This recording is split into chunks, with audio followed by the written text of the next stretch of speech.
This guide combines the 10 guidelines to Netiquette as well as more recent academic peer-reviewed research on best practices for innovation in pedagogy for higher education. The 10 guidelines are adopted from Virginia Shea's short book, Netiquette. The peer-reviewed articles that build upon these guidelines can be found in the book Innovations in Teaching Adults Proven Practices in Higher Education. Let's get started. Guideline 1. Remember the human. Online learning can provide both the learner and the educator a lot of freedom, but it can also take away from building the human connection that makes learning more impactful.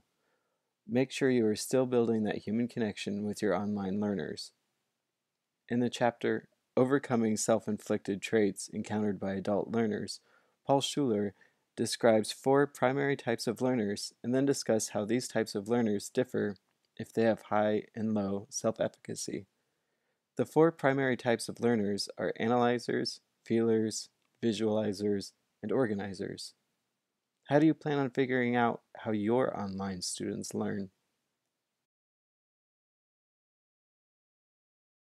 Many disciplines have come to recognize the importance of providing opportunities for students to work in a team environment to better prepare students with the collaborative skills of the work environment.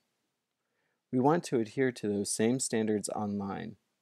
This means finding ways to provide collaborative learning environment in the chapter Team Projects in Online Learning, Best Practices in Design, Implementation, and Evaluation. Fountain and Kirsten provide best practices for how we can still have team projects online. How are you going to encourage student collaboration in your online class? Guideline 3. Know where you are in cyberspace. Mostly, when facilitating online learning, you will be using the university's provided learning management software, or LMS. In these types of platforms online, it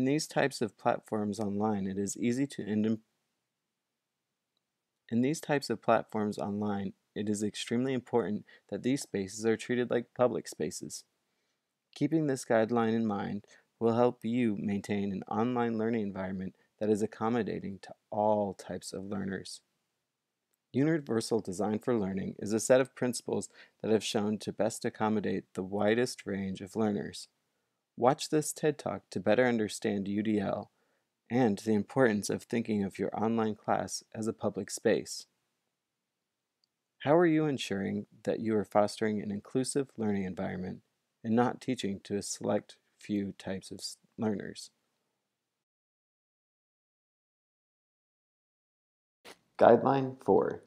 Respect other people's time and bandwidth. When online students, especially those students who have grown up with the internet, all have very different work habits and workflows for navigating information online.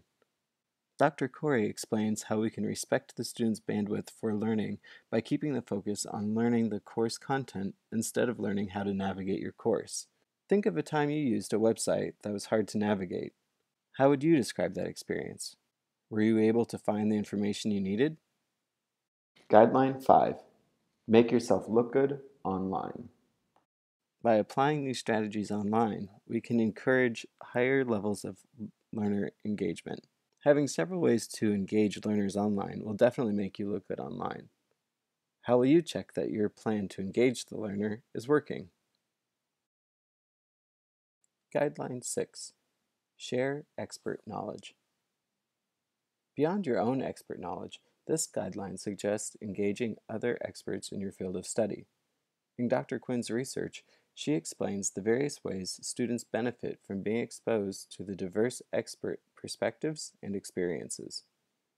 Can you think of other experts in your field that could contribute to your online class? How could your students best interact with them to ask questions and get broader perspectives? Guideline 7. Help keep flame wars under control. Notice the idea isn't to simply extinguish flame wars. There can still be flames, and there can still be wars. It could even be good to fan the flames a little. as long as learners continue to feel safe to contribute their thoughts and perspectives. Mostly, this applies to the discussion boards, or other online tools that encourage learners to reflect amongst each other. In the chapter, Promoting Authentic Learning by Engaging in Real-World Research, Johnson explores the importance of students engaging in activities like heated discussions. By providing discussion questions that are controversial, it provides students the opportunity to practice critical communication skills that they will need in the real world. Think back to previous classes that you have facilitated in person. What were some of your favorite class discussions? What were some of the questions that started those discussions? Guideline 8. Respect other people's privacy. There are many great possibilities for connecting your students to resources and people outside of the classroom. With that connectivity, it's important to use discretion concerning privacy issues. Care for privacy of digital data is a very relevant topic in almost every 21st century industry. It's important to model behavior that reflects that importance. Many instructors have found success with students using e-portfolios, Twitter, or even building websites. Be sure to encourage privacy considerations by pointing out the privacy settings. In the chapter, A Model to Create a More Prepared and Effective Workforce Through Essential Skills Training, the authors Weaver and Dr. Sidhu provide in-depth research on the importance of continually reinforcing skills needed in the workforce after graduation. How is your field of study affected by privacy in the digital age? Guideline 9. Don't abuse your power. When many of us use technology, we think of using it to make our own situations better, easier, or more convenient. When facilitating learning, it's important to use the technology to support learning outcomes. Dr. Guthrie explores strategies and techniques that uses Web 2.0 and social media to engage learners with techniques that the learners are most familiar with. Can you think of a time when learning outcomes suffered because you were uncomfortable with trying something new? Can you think of something you could do to work towards making that change in the future? Guideline 10. Be forgiving of other people's mistakes. What one person thinks is clearly written can be confusing to others. Mistakes are easily made on both ends of sending and receiving written communication. While engaging in casual communication with the learners online, it is particularly important to be forgiving of grammar mistakes and unclear intentions. Jumping to conclude nefarious behavior or embarrassing learners about grammatical oversights can make it harder for the learner to identify themselves as the profession that they are trying to achieve.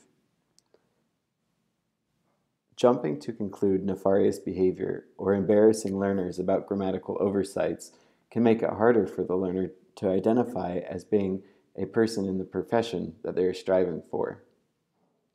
This negatively impacts the learning outcomes. In the Chapter 10, Legitimate Peripheral Participation, Learning Reconceived as Transformation of Social Identity, Dr. Henley demonstrates the importance of self-efficacy development. Learning outcomes are positively impacted as the learners start to identify themselves as professionals in their field of study. Here we are at the end of the guide, but there's still so much to learn about how our behavior as educators impacts learning. Our understanding of how we learn continues to grow. There is so much more to find out about teaching and learning online. I hope this will serve you well as you approach facilitating learning online.